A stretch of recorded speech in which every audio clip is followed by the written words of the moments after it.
Welcome to a special virtual edition of the Skeptics track at Dragoncon, where we put the science in science fiction. Hello and welcome to the live streaming Skeptrack. Apologies for the late start. We had some technical difficulties. Thank you very much to Calico Cove Productions for allowing us to use the studio. And thank you for joining us. We have Bob Nygaard with us today. He is going to explain about skeptic scams. He's got a video that's very revealing. Hi, Bob. How are you? Hi. We miss you this year. Yeah, I miss you too. Yep. So tell us about your video.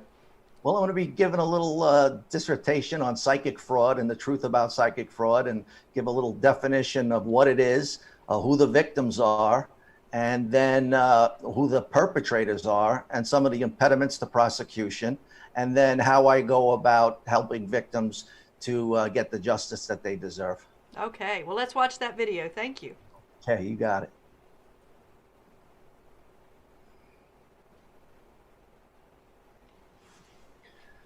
Hello, everybody. My name is Bob Nygaard. I'm a retired police officer turned private investigator, and I'm here to talk about psychic fraud today. And that's what I specialize in. So I know it's a really weird specialty, but it's a very interesting field. And I help victims cause self-proclaimed psychics to be arrested. And then once I get them arrested, I try to help the people get their money back and protect society. So first off, let's talk about psychic fraud. What is psychic fraud? Psychic fraud is a financial crime. It's a crime, really it's theft. What we're talking about is theft. A self-proclaimed psychic will financially exploit a vulnerable person who's going through a difficult time in their life. And they size them up. They do what's called a cold reading, where they learn about the person, and then they use the knowledge that they've gained to financially exploit that person. So basically what we're dealing with here is a financial crime. And I don't go into a case looking to prove whether or not somebody's psychic or not. What I go into a case looking to prove is theft. So let's start off with, what happens when a person, goes into one of these storefront psychics? Well, the first thing that happens is the person starts, goes in there, and usually they're going through a problem with love or money or health. The victims of these crimes are of all different ages, all different ethnicities, but the commonality that they have is that they are going through a difficult time in their life in one of three areas: love, money, or health. What happens is they go into one of these storefront psychics, and the self-proclaimed psychic will sit down and do like a tarot card reading, and they'll turn over the cards, and then they'll say, hey, listen, it's only $20, it's only $50. It's usually a nominal fee, something under $100.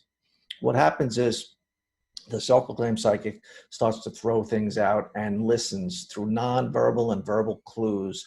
They determine what is it that's bothering this person.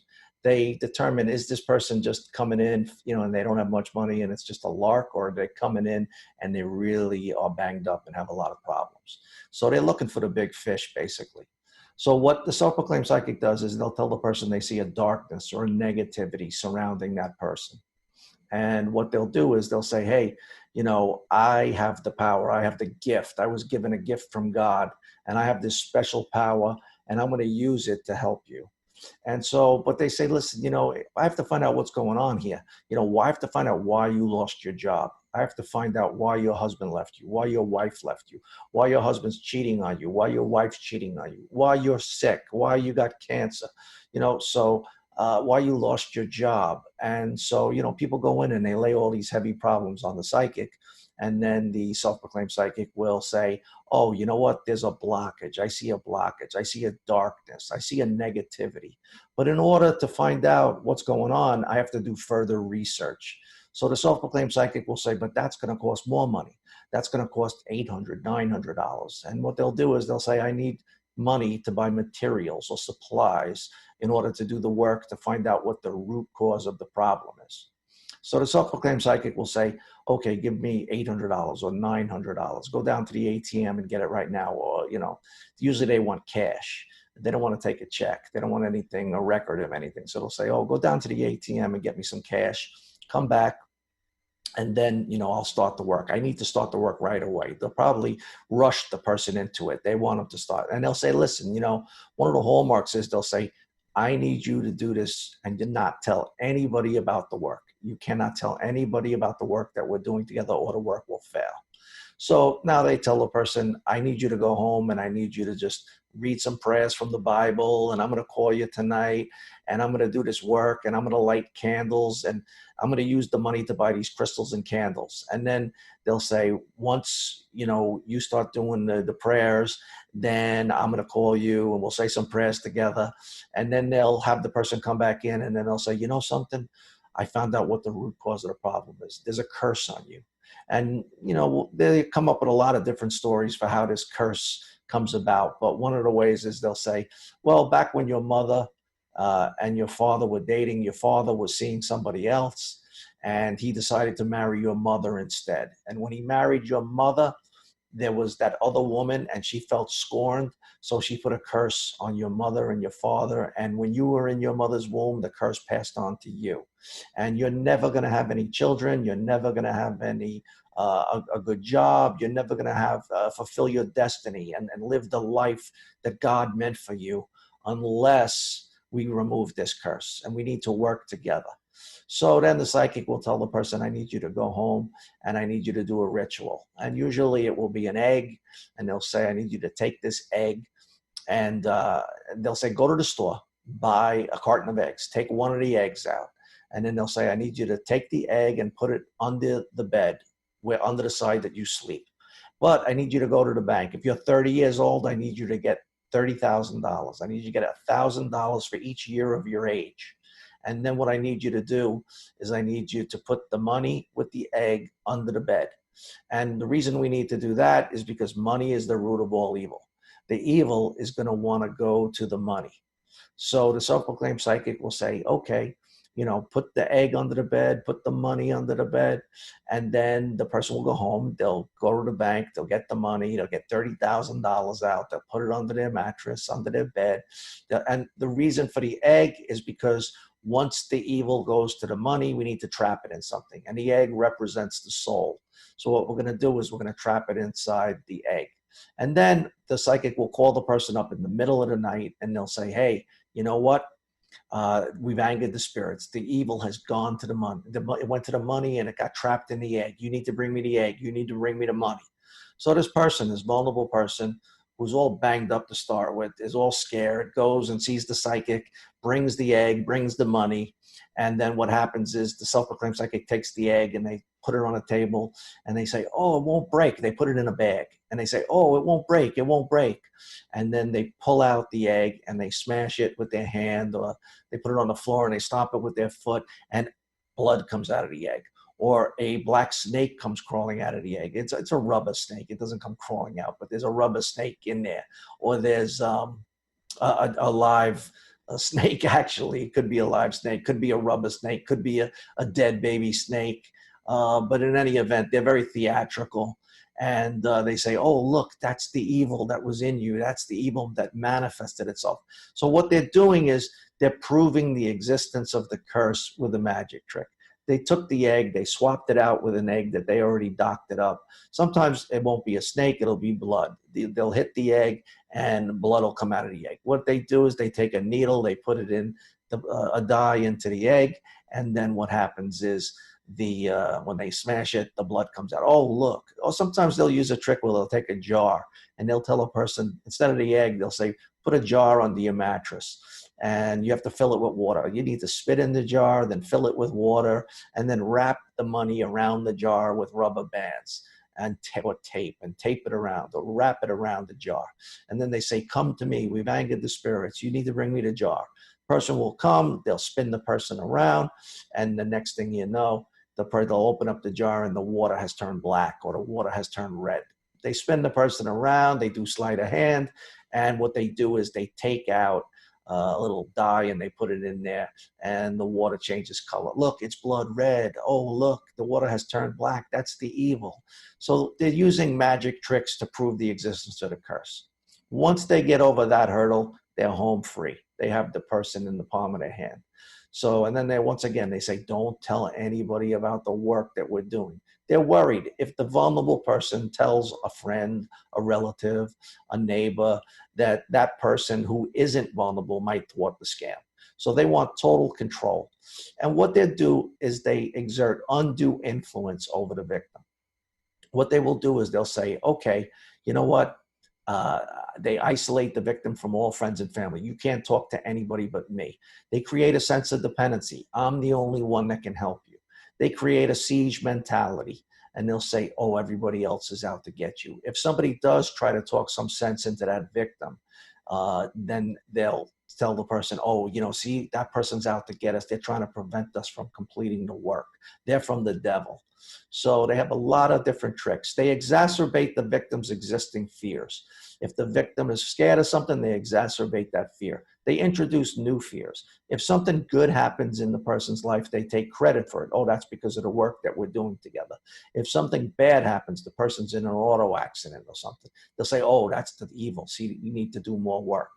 And what happens is these scams, they usually go on for a long time.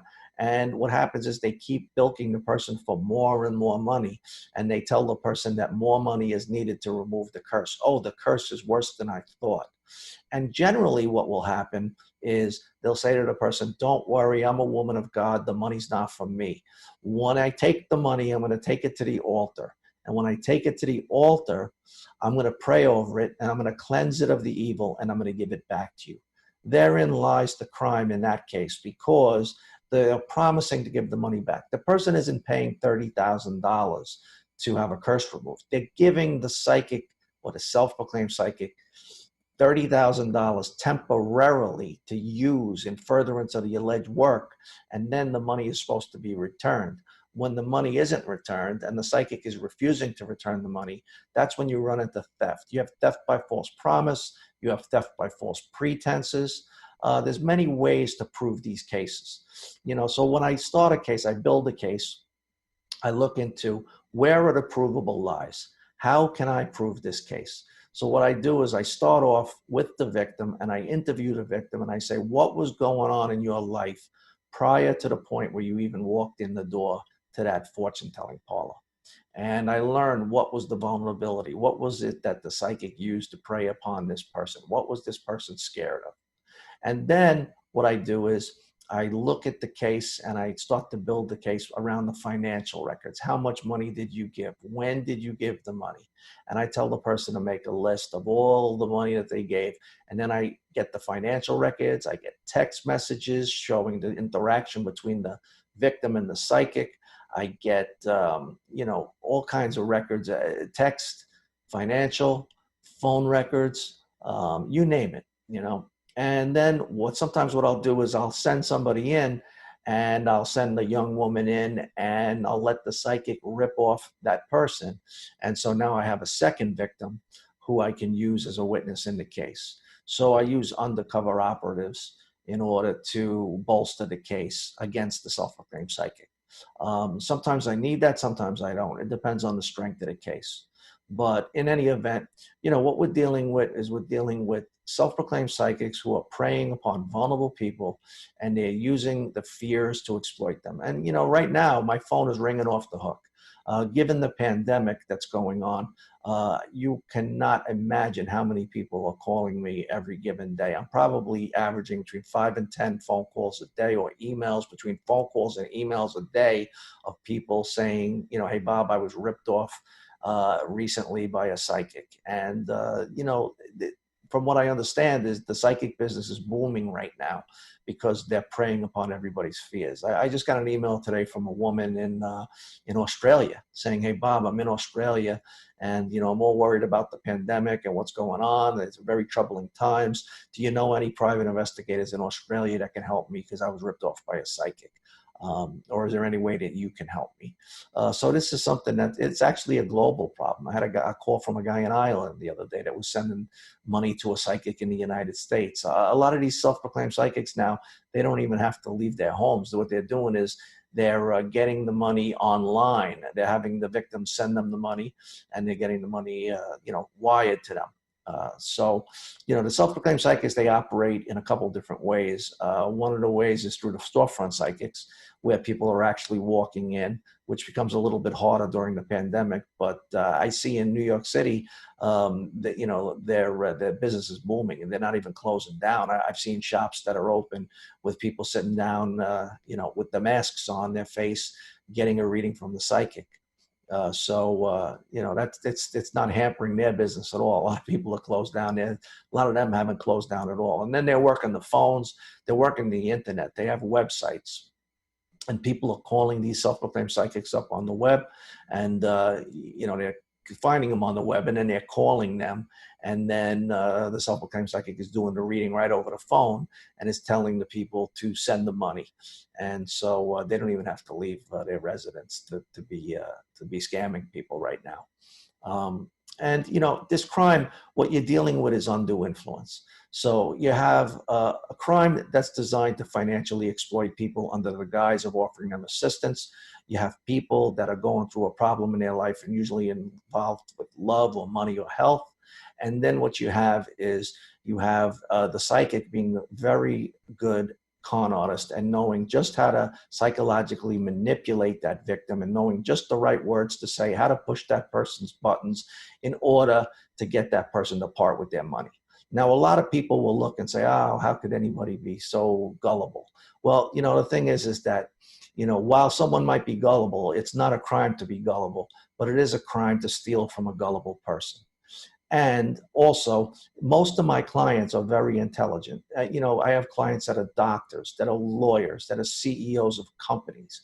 I have a client that was a college professor, a client that was a scientist. I mean, we're talking people with high IQs, who are high-functioning people with great jobs, and they're getting ripped off by someone with less than a fifth grade education.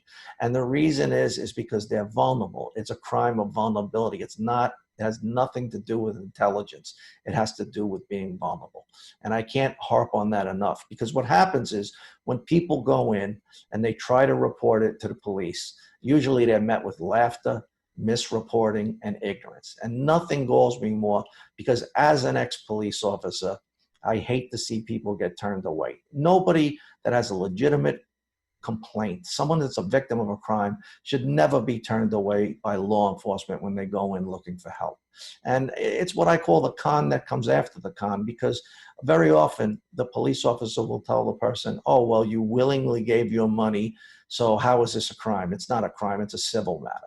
And every time that a police officer or a prosecutor tells a victim that it's a civil matter, they're basically, they're dooming that person. The person is doomed. They're never going to get justice, because self-proclaimed psychics don't care about civil cases. They don't keep any assets in their name generally. So without any assets in their name, you could sue them all day long and you can win a judgment. And basically what you have is a worthless piece of paper that you're never going to collect on. So the victims, the only way that these victims have any chance of getting their money back usually is through an arrest. So, therein lies the problem, because when most people go in on their own and they try to report this crime, the crime of theft, they're told, oh, it's a civil matter, and they are shown the door. And like I said, nothing irks me more than that. And so what I do is I help people navigate their way through a criminal justice system that is largely unsympathetic towards their plight. And going back to, I help them build a case. They call me. I say, have you been to the police? Most of the time they have. I say, what happened? They said, oh, they laughed at me. They thought I was crazy. They said I willingly gave my money and it's not a crime. Now, that's the con that comes after the con, because any confidence crime involves gaining the confidence and trust of the victim in order to get the victim to willingly part with their money. So, I mean, to turn a victim away by saying you willingly gave your money, you could never arrest somebody then for any confidence crime if that's your attitude. It's a bogus assertion on the part of police and prosecutors, and they know that most of the time. Most of the time they know that they're just turning somebody away because it's something they've never done before. It's something they're uncomfortable with. A lot of times people don't like doing something, making an arrest or prosecuting for something that they've never had any experience with. And police officers or prosecutors could go their whole career and never make a psychic fraud arrest, arrest a self-proclaimed psychic for theft. Or a prosecutor could go their whole career and never prosecute a self-proclaimed psychic for theft. So, they're scared of doing something they've never done before. That's my experience, is what I find. So generally I go in and I sit down with the detective and I explain to him. I do the whole case. I have 99% of the case done. And I say, this is how it's a crime. This is why it's a crime. And I explain how you have theft by false promises, theft by false pretenses, and I lay it all out. I have all the evidence already gathered, and I basically walk the victim through the process. A lot of times I get in a fight at the police station when I'm trying to report it, and they're trying to kick me out the door, and I'm saying, listen, I was a cop. I did your job. I know a report is supposed to be taken, and I'm not going to stand for this, So it gets kind of contentious at times, and it's not something that I relish, because as an ex-police officer, I don't want to go in and have to fight with the powers that be in order to get something done. But the thing is, I'm never going to throw a victim under the bus. Okay, never going to throw a victim under the bus just to get along with the police. I mean, I had one case where I go into a precinct in a police department, and the detective says, hey, leave the victim in the hall there for a minute. Hey, listen, stay in the hall. I'm going to just talk to your private investigator. So I go in a room and I sit down with the detective. And the detective says, first thing, he looks at me, make sure the door's closed. And then he says, hey, yeah, you got paid, right? Yeah, she paid you, right? You got all your money, right? And I said, oh, well, yeah, I mean, I got paid. And he says, well, yeah, that's good, because you and I know this case isn't going anywhere. And I just looked at him and I said, you've got to be kidding me. I said, so you're going to leave my client out in the hallway, and you think I'm your buddy, and that I'm going to just throw my client under the bus, and that this case isn't going anywhere? Are you kidding me? I go, this is a valid case, and I wouldn't be here if it wasn't. So, I expect you to do your job, and so it got contentious right off the bat, but he didn't want to do it. And I ended up writing a letter. I had the victim write a letter to the chief of detectives and to the commissioner of police. And within a few days, an arrest was made, and the victim subsequently got over $50,000 back, and the psychic was convicted and put in prison.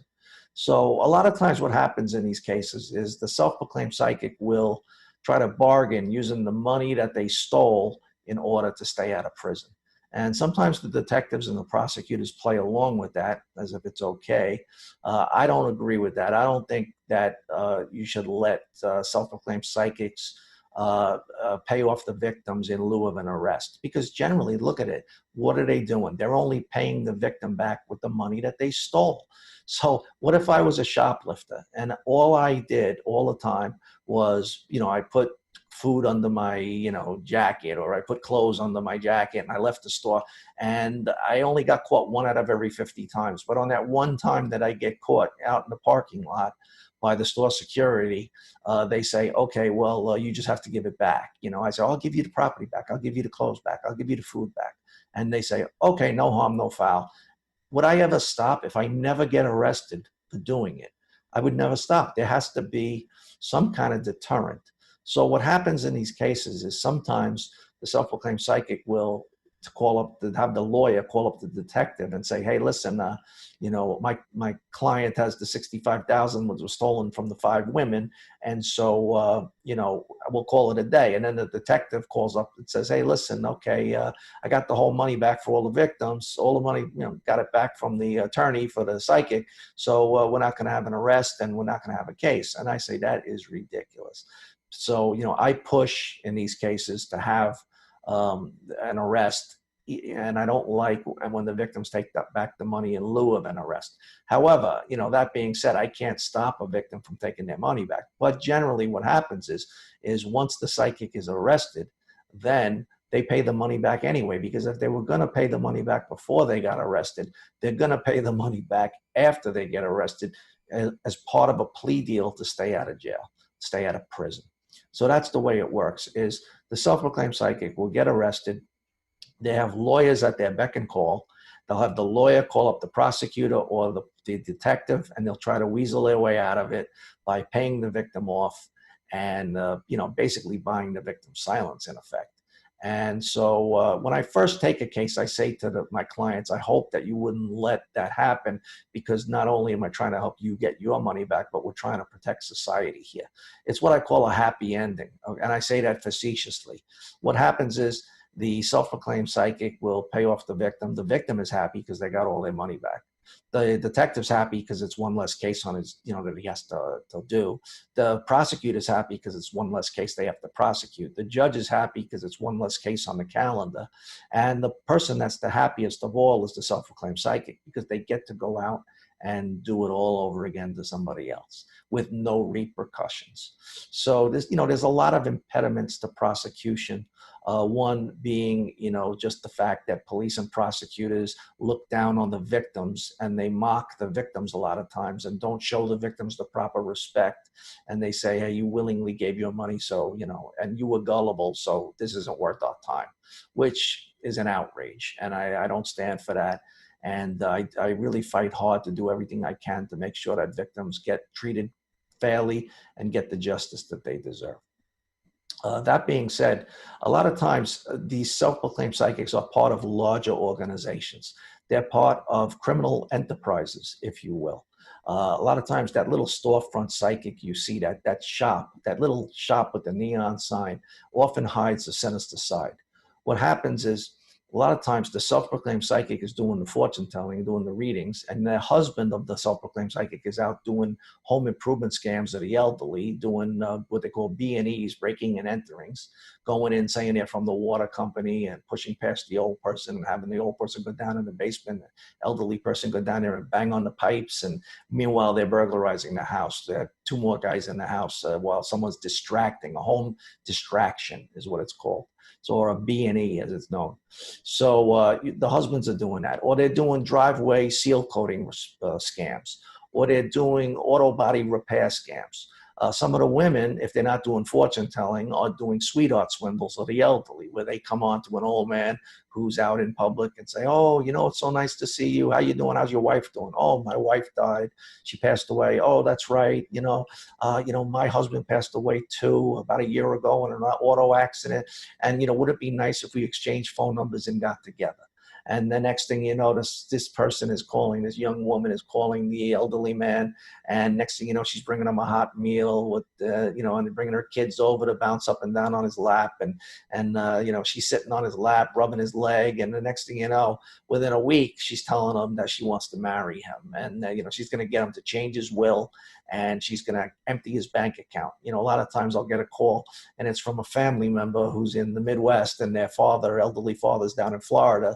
And they'll be like, Bob, we don't know what's going on. Our father called, and he said he's getting married. And I said, well, that's nice. And he said, yeah, but Bob, he's 82, and the young woman's 23. So, these are the type of scams that go on. And what we're dealing with is family-based organized crime. So you have the storefront psychics. You have, like I said, a lot of times the husbands are out or the sons are out doing home improvement scams, driveway seal coating scams, roofing scams, slip and falls, auto body scams, life insurance fraud. There's a whole host of scams that these people are very good at, and they all bring in money for the family. And so when police and prosecutors look at these cases and they say, oh, you know what? This isn't a case that we want to do. It's just some gullible person that's got scammed. What they're really doing is they're turning their back on what usually is a lot bigger case involving a lot of people. And also, if there's one victim being scammed in a fortune-telling scam, there's usually many more victims being scammed. It's not just one, person. I mean, there's a lot of people coming in and out of there. And for every one person that comes forward, there's probably 50 people or 100 people that don't. I can't tell you how often people call me and they say, Bob, I'm so embarrassed. I'm so ashamed. And that plays right into the self-proclaimed psychic's hand, because, they know that people are too embarrassed or too ashamed to come forward. And so, they know that once they scam somebody, they're never going to have any repercussions from that. So, I give the victims that do come forward a lot of credit, because most people just suffer in silence. And I really respect the victims that do have the courage to come forward, that do have the wherewithal to, say, hey, listen, I'm going to do something about this. And, very often these scams, they go for anywhere from a couple $100 to in the millions of dollars. I just got done with one in Florida, was a $1.6 million case. In that case, the feds prosecuted it. And while I was very appreciative of the fact that they helped me with the case as far as agreeing to prosecute it, and that's a big deal. And I really appreciate that. But on the same token, the woman was sentenced to 40 months in federal prison, which is just a drop in the bucket because she's going to do less than the 40 months with good time, or, the way they calculate the time. She's going to be out in 36 months. So, she's going to pick up, move out, and I'm just talking in general here. I'm not saying that particular person from that particular case, but, what these self-proclaimed psychics do in general is they're going to get out of prison and then go and change their hair color and move to a different place in the country, and then they're going to start operating under a different name, and they're never going to pay off that criminal restitution order. And so, when judges think, hey, listen, okay, well, I gave the victim a criminal restitution order, most of the time it's not even worth the paper it's written on, because the people are never going to see that money. And so, for a lot of reasons, it actually is a crime where, unless police officers start making these arrests, and unless prosecutors start working out better plea deals, stricter plea deals, and judges start handing down stricter sentences, this crime is never going to stop. Because, what's happening is there isn't enough of a deterrent for these people to stop. If like in the case that I was telling you about, a person can make $1.6 million, never pay back a single cent to the victim, or a very little, minimal amount of money. I mean, and do 3 years in jail. I mean, they're making over $500,000 a year to sit in jail. I mean, that's the bottom line. That's the cost of doing business. So it's a very lucrative crime. It's a very profitable crime. And very often people don't come forward. So, for every 100 people that get ripped off, that a self-proclaimed psychic will rip off, they've only got to face repercussions on one occasion. And on that one occasion, sometimes they'll just give the money back to the detective or the prosecutor, and then the charges get dropped, or there's never even an arrest. So, it can be very frustrating at times, but I've been very successful. And I've helped victims recover millions of dollars. And, I've had cases all over the country, in Florida, in California, in New York, and all over the country. And I've helped the feds with a bunch of cases. I helped the feds with a case in Massachusetts. I helped the case with a case in Florida, a big case against a woman by the name of Rose Marks. And that case was a $25 million case. We're talking big money. And the psychic industry is an industry that brings in about $2 billion a year. I mean, they estimate. I think it's even more than that now. I had one of my clients go on an Anderson Cooper show, and he was talking about that they did some research, and he said that the research showed that there was over, the psychic industry was $2 billion. I mean, between the storefront psychics and the self-proclaimed psychics that are online on these websites.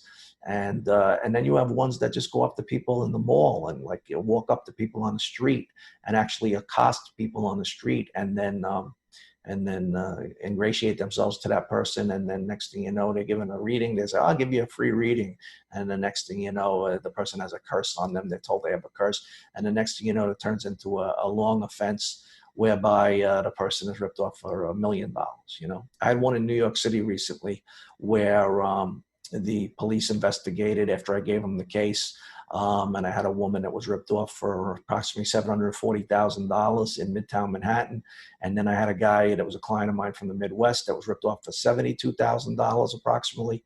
He went to the police and they told him it was a civil matter. So he came to me. I was already building the case for the other woman.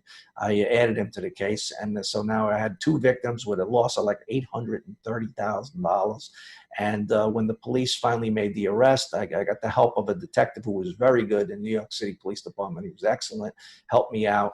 And you have good and bad and all, So, he really helped me out. And they ended up doing a search warrant, I believe, on the residence. And they uncovered information that led them to believe that there was over 20 victims with over $1 million in loss. So and outside in the front of this place was a sign, $5 reading. So what people need to understand is when they see that little neon sign and then they see a sign that says $5 reading or $20 reading, that often today's $5 reading or $10 reading turns into tomorrow's grand larceny, where someone's getting ripped off for tens of thousands, hundreds of thousands, even millions of dollars. And you know, it's a very serious crime. And what it is it's a quality of life crime. And very often when police don't handle the quality of life crimes, they become bigger crimes. So while fortune telling in New York is a misdemeanor, it's a B misdemeanor actually. You cannot take money for telling someone's fortune in the state of New York. And say that you can influence or affect evil spirits unless it's for entertainment purposes only, in conjunction with an exhibition or a show, like at a state fair or at a you know, on Broadway or something like that. But generally, it's against the law to elicit monies. But yet you'll see these places all over the place. And it irks me once again, because law enforcement is not addressing the quality of life issue. And when they don't address that, the next thing you know, you have people that are out tens of thousands of dollars, hundreds of thousands of dollars, and now you have a serious crime because they're letting these places operate. If I opened up a store and I put out a sign in front, drug sales, you know, that place will be closed down in 2 seconds. If I opened up and put a sign out, prostitution, come on in, it'd be closed down within 24 hours, you know.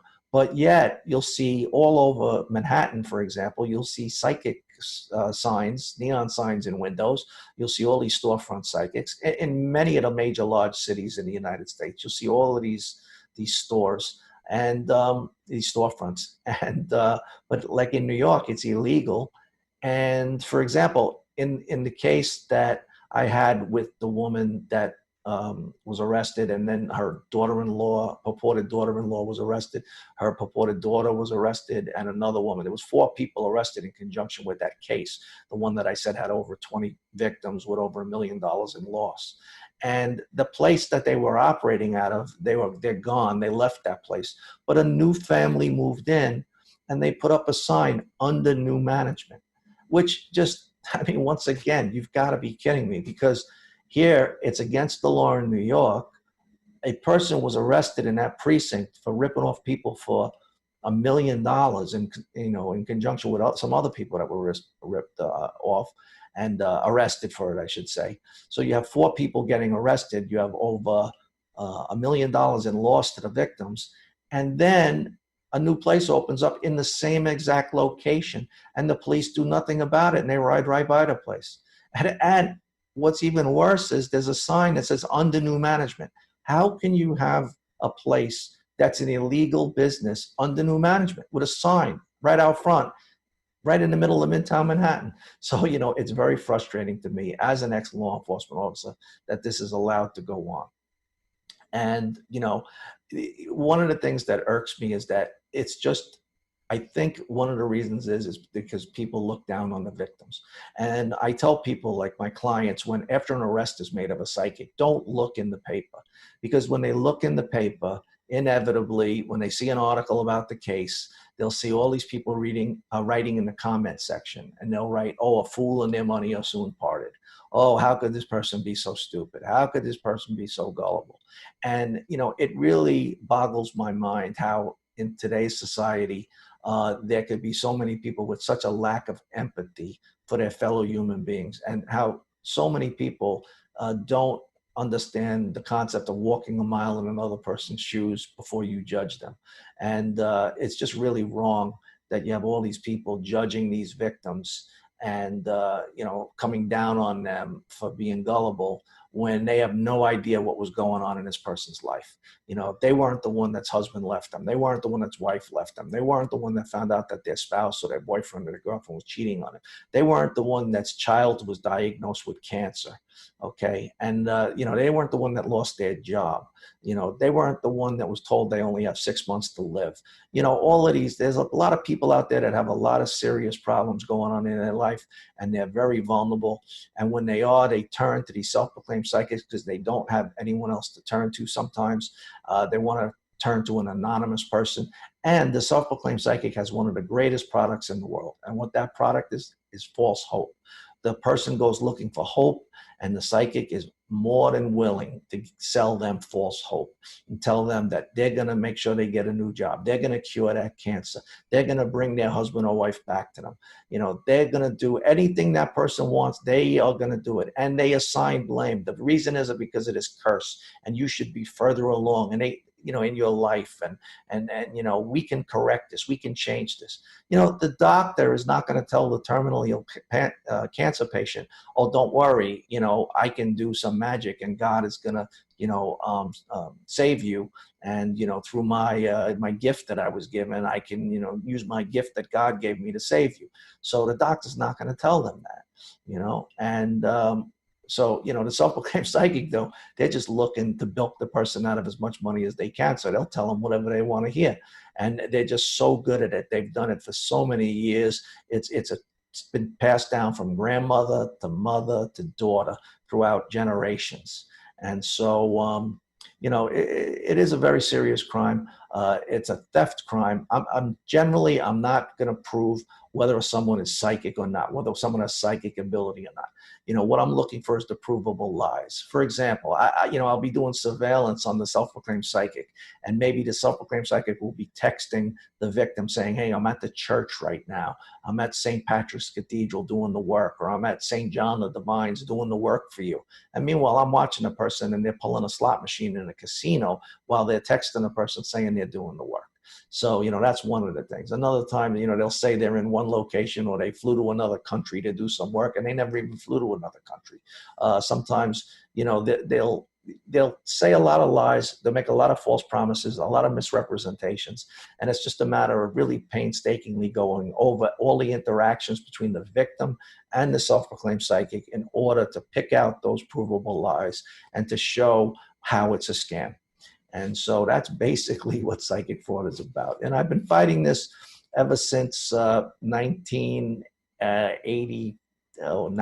actually. In 1991, I had a case in New Hyde Park, Long Island, where I arrested a group of travelers, which is different than the self-proclaimed psychics, but they were doing a home improvement scam. And I met a man by the name of John Grow, who was a Baltimore police sergeant. And he called me up and he said, I was a young cop at the time, and he said, hey, Bob, this was such a great arrest. He goes, I don't know if you understand it, but these people, you know, the way they operate. And he started telling me about the fortune tellers and about the self-proclaimed psychics. And he started telling me about the home improvement scams. And he started telling me about the driveway repair scams, the seal coating scams, and the life insurance policy fraud scams, and the roofing scams, and the sweetheart swindles. And he started telling me how these were families that were operating and bringing in money for the criminal enterprise. And so, you know, this man, Mr. John Grow, became like a mentor to me.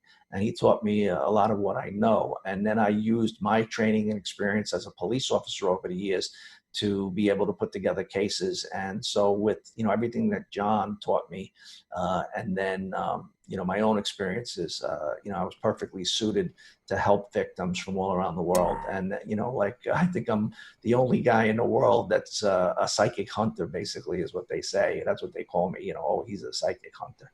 I don't exactly look at it that way, but, you know, what I'm doing is I'm just out there and working really hard to try to help victims get the justice that they deserve.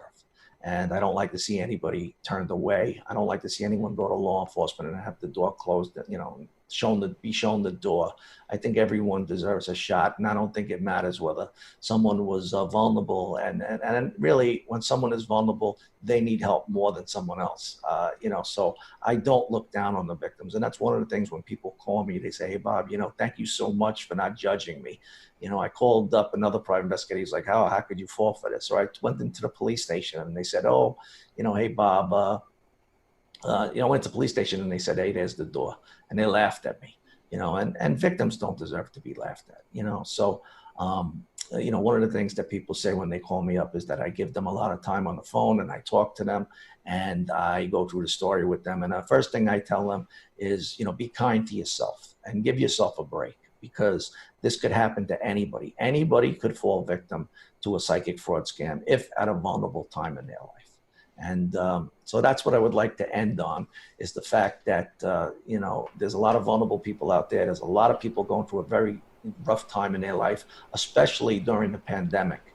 And it's very important for people to know that they shouldn't, go running to some person that just puts up a neon sign, looking for false hope. That could be very devastating. 1 minute you're just going along and you have a problem, and the next minute it gets really exacerbated and you get bilked out of your life savings by this professional con artist.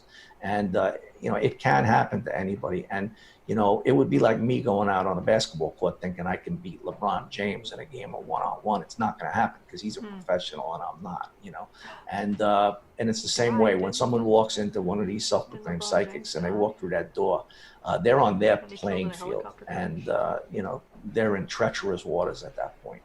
And police and prosecutors need to understand that. They need to understand how skilled these con artists are and how vulnerable these victims are, and how these victims really, truly need help, and how it's something that needs to be enforced. And so that's really it. I just wanted to get that out and let everybody know. If anybody has any questions, I'd be more than happy to answer them. I really enjoyed, talking to everybody. I'm thrilled that Derek invites me every year to the Skeptrack, and it's one of the highlights of my year. I wish that we could all get together in person, but unfortunately, given the circumstances, this is going to have to do. So I'm thrilled about talking to everybody and trying to educate everybody and try to bring this to the forefront. I've done some TV. I've done some acting. I did a show called Pink Collar Crimes that was aired on CBS. I have another show coming out in the fall that I can't disclose at this time. I can't. It's still in the works. It's being put together, but it's supposed to air this fall, and it's supposed to be. It should be pretty good. I've already filmed my part, and I'm looking forward to that. And I also have a show coming out in France on Canal Plus, filmed with a Belgian production crew, and did a little piece for them. So, I'm just really looking forward. I got a lot of stuff on the horizon, looking to write a book, and doing some acting, and it was a real trip to do Pink Collar Crimes. They asked me to come out and play myself in the show, in the reenactments, and I had a blast. So, I'm enjoying that. And I just wish we could all get together. I miss being at Dragoncon with everybody. And, but if anyone has any questions, I think I've said enough for today, and we'll take it from there. Thank you for everybody for listening and tuning in, and stay safe and stay healthy. Thank you. Bob, that was an excellent video. So thank you so much for doing that. I apologize for some of the noise here in the studio. That's okay. But thank you so much. That was really, it's heartbreaking stories that you're telling us. And are you the only one doing these sorts of investigations? Yeah, I'm the only one that I know of. Yeah, that's why I say people are calling me from Australia, Ireland. I got an email from Norway yesterday. I mean, it's crazy. Yeah. I mean, there's a lot of desperate people out there, and especially during the pandemic. I mean, my phone and my email has picked up dramatically right now. And I've been reading some articles that people have been writing online saying that, these crimes are exacerbating right now because people are so fearful at this time. Are they going to be healthy? Are they going to lose their job and stuff like that? Oh my goodness, it's just heartbreaking. We started a little bit late, so I think my crew is going to let us go a few minutes late. I just got the thumbs up. Excellent. So, because there are lots of questions that we've had from the feed. So, do you have a sense about how many are not reported? I know it's tough to estimate if you don't have the denominator, but do you have a sense about what order or scale of the percentages are not reported? Yeah, I mean, it has to be an astronomical amount, because I know just from the phone calls that I get where people call me and they say they just want to talk to me. Like, I had a college professor call me and say, "Hey, Bob, I'm out $350,000. And I said, "Okay, well, I'll help build a case." And he says, "Well, Bob, you didn't hear me. Did you hear are you listening to me?" And I said, "Yeah, I know you have $350,000. He says, "Bob, not that part." So I'm a college professor. He goes, you think I could come forward? He goes, if my name ever comes out that I was ripped off by a woman with less than a fifth grade education, he said, I could never go back on that campus. I could never face the faculty, the students. He goes, I just called you to talk to you. And if you give me a little of your time, I'm just calling to talk to you. So that's just one guy. And I get loads of those calls of people telling me that they were ripped off, but they're too scared to go forward. So I know from personal firsthand experience how many people don't come forward. You know, and then one more thing with that is a lot of times the self-proclaimed psychic will elicit very personal things from the victim about their sexual identity, about they cheated on their husband or their wife or whatever. And then when the person goes to say, hey, listen, I want my money back, I'm going to go against you. The psychic says, you remember when you told me this? Or remember when you told me that? Well, now you take me to trial, the whole world's going to know. So there's a whole group of people in that situation that, you know, don't come forward. Oh my goodness. So have you discovered that any countries are any different? Like any difference between the cultures? You said you had somebody call from Australia. Of course, you deal with the U.S. I noticed mostly it's United States. It's a United States problem. And then I just get a little bit of people calling me from these other countries. But it's generally a U.S. problem. Okay. How many cases are you working right now? I'm working on 25 right now. Wow. Yeah, I have 25 active cases at the moment. Do you have a tally on how much money you've recovered so far? Yeah, I've recovered somewhere close to $5 million for people. Oh, yeah. Wow. You are truly one of the good guys. Between sure. 4 and 5 million right now. But the thing with that is that, for anyone listening, is that the key to getting the money back is that the self-proclaimed psychic has to pay the money back at the time of sentencing. If it's a restitution order, then generally they're never going to pay it. So they have to work out a deal where the prosecutor has to really get a good plea deal, or the judge has to say, listen, I'm going to slap you with a hard sentence. And then if the prosecutor can work out a good plea deal where he gets the money at the time of sentencing, the self-proclaimed psychic wants to pay the money so that they don't have to go to jail, or that they can reduce the amount that the sentence is going to be. So that's how you get the money back. If you don't do it that way, you're never getting the money back. Since you seem to be the only one doing this, do you feel any responsibility to train others so that once you retire for good, there's a continuation? It's hard because you really have to have a personal relationship with the victim. And there has to be a trust there, because there's so many things that are said between the self-proclaimed psychic and the victim. And there's like a bond. When I take a case, there's a bond between myself and the victim. And it's hard to train other people and then pass that along to them and expect them to have the same empathy that you would have. So I have trouble doing that.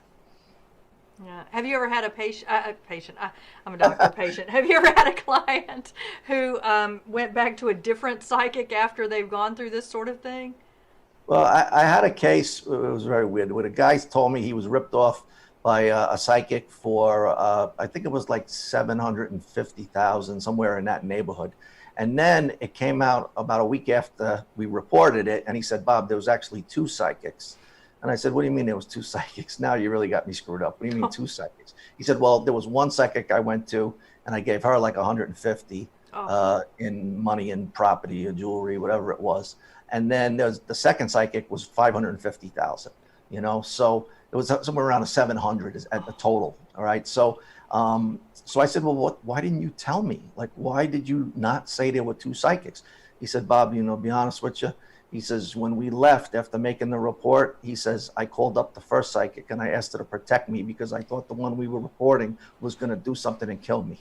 Oh, so my goodness. Still, even though we talked about it, even though, you know, he understood, I thought he understood it's a scam at that point. He still was worried that when he reported it to the police, that the psychic could harm him in some way. And so he ended up calling up the other psychic, the first one, and asking her for protection. Oh, I mean, my you goodness. can't make this stuff up. You know? Oh my goodness. Okay, so we have another question. You mentioned the travelers. Are most of the perpetrators travelers? No, no. The travelers are a whole different group. I want to make that clear. And there's good and bad in all ethnic groups. And I was just referring to one arrest that I had of 5 guys that happened to be travelers. And they were doing a home improvement scam of my elderly neighbor. But no, that was just how I got indoctrinated into this whole world of scams. And then I learned about fortune telling fraud. But that was just one case involving 5 travelers who were doing a home improvement scam. And it's definitely not an indictment of the whole, traveler community in no way, shape, or form. Yeah. Have you had others call you about a family member, like that they're worried about grandpa? You mentioned about grandpa, marrying someone who's a third of his age. What do you do in that sort of situation if they call about that kind of thing? Those cases are extremely difficult because the elderly gentleman, or even woman sometimes, they don't want to bring charges against the offender, even when they find out that they were being scammed. Because, you've got some guy that's 83 years old and he's sitting there and he's drooling on himself watching TV all day long. Okay. And now he's got someone coming to him and she's bringing him a home cooked meal. She's taking him out to Applebee's, she's driving down I-95 in a Corvette that she got him to buy. And, he's not just sitting there in front of the TV set anymore. And, what happens is when you tell him, okay, this was a scam. And then he finally realized a lot of times he's very disappointed that what he wanted to be true wasn't true, that it was all a facade, and it's hard to come to terms with, And a lot of times the family is out in the Midwest and they don't have the time to devote to come and see him, the father or the mother. And so these self-proclaimed psychics are filling in a gap, or these sweetheart swindlers are filling in a gap there and taking advantage, Yeah. So you mentioned Rose Parks? Rose Marks. Rose Marks, excuse me. I didn't think, I had hoped Rosa Parks Parks was not the one. What happened to her? She got sentenced to 10 years. I believe it was 10 years in federal prison. And I think she's still there right now. Is she? Waiting to get out. Yeah. Oh, that's good. Are the scams the same because the folks who are doing them tend to know each other? Oh, it's organized crime. It really is. I mean, these people travel around the country. They change their hair color and they move into different fortune-telling parlors. And one will move out. If things get hot, one will move out. And then they'll go to a different, like one will go to New York, they'll go to LA, or they'll go to Miami. And then another family will move into the place that they just vacated. And they'll sell their territory. Just like a drug dealer would have a certain amount of blocks, that's his territory. They'll have a sale and say, hey, listen, I'm selling my place for $70,000. The rent is $5,000 a month in Manhattan. There's good traffic that comes by, and you can make a lot of money here. But if you want the place, it's $70,000. They're selling the territory. It's unbelievable. I don't see any other questions at this moment. It looks like we're coming up towards the end, but thank you so much for joining us. I'm sorry that it has to be by remote, but on the other hand, it's kind of nice that we can protect everybody and have you hopefully come back to see us again. I certainly enjoyed that Pink Collar Crimes show. That was really special to see everything. In its whole story. The whole story is just amazing. Y'all should Google that. It's really great. So anyway, well, thank you for joining us, and thank you for watching us live on the Skeptrack feed. We hope to see you in person one day soon, but in the meantime, please wear a mask and please social distance from each other. And we will be back at 5:30 with the science and fiction comedy show. Thank you so much for having me. Thank you, Bob. Bye-bye. As fun as all this streaming content is, we sincerely cannot wait to see you all in person again next year. Remember to stay healthy and safe until then. Wear a mask when interacting with other people out in the real world.